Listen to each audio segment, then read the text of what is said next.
মাধ্যমিক বিদ্যালয় খেলপথাৰত আমি সমবেত হৈছোঁ আৰু এই আমাৰ সমদল আজি মিৰ্জা হৈ পুনৰ আকৌ ইয়াতে RB ফিল্ডত আমাৰ সমাপন হ'ব আজি আমি সকলোৱে জানো যে আমাৰ হিয়াৰ আমঠু জুবিন গাৰ্গ ডাঙৰীয়া আমাৰ মাজত নাই আমাৰ মাননীয় মুখ্যমন্ত্ৰী মহোদয় SIT গঠন কৰিছে ইতিমধ্যে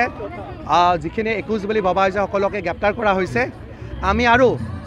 আমি জুবিন গাৰ্গ যাতে ন্যায় পায় সেইটোৰ কাৰণে জুবিন গাৰ্গ ডাঙৰীয়া আমি জানো যে অসমৰ মাননীয় মুখ্যমন্ত্ৰী মহোদয়ৰ পৃষ্ঠপোষকতাত জুবিন গাৰ্গ ডাঙৰীয়া ন্যায় পাব আমি আকৌ যাতে তেওঁ ন্যায় পায় তেওঁক শ্ৰদ্ধাঞ্জলি দিয়াবৰ কাৰণে আজি এই দক্ষিণ কামৰূপ জিলাৰ উদ্যোগত আজি এই সমদলটো আজি ওলোৱা হৈছে আমি আশা কৰিছোঁ জুবিন দাই নিশ্চয়কৈ ন্যায় পাব ধন্যবাদ যিকোনো খবৰৰ বাবে যোগাযোগ কৰক 7099017330 লগতে 7099017110 নম্বৰত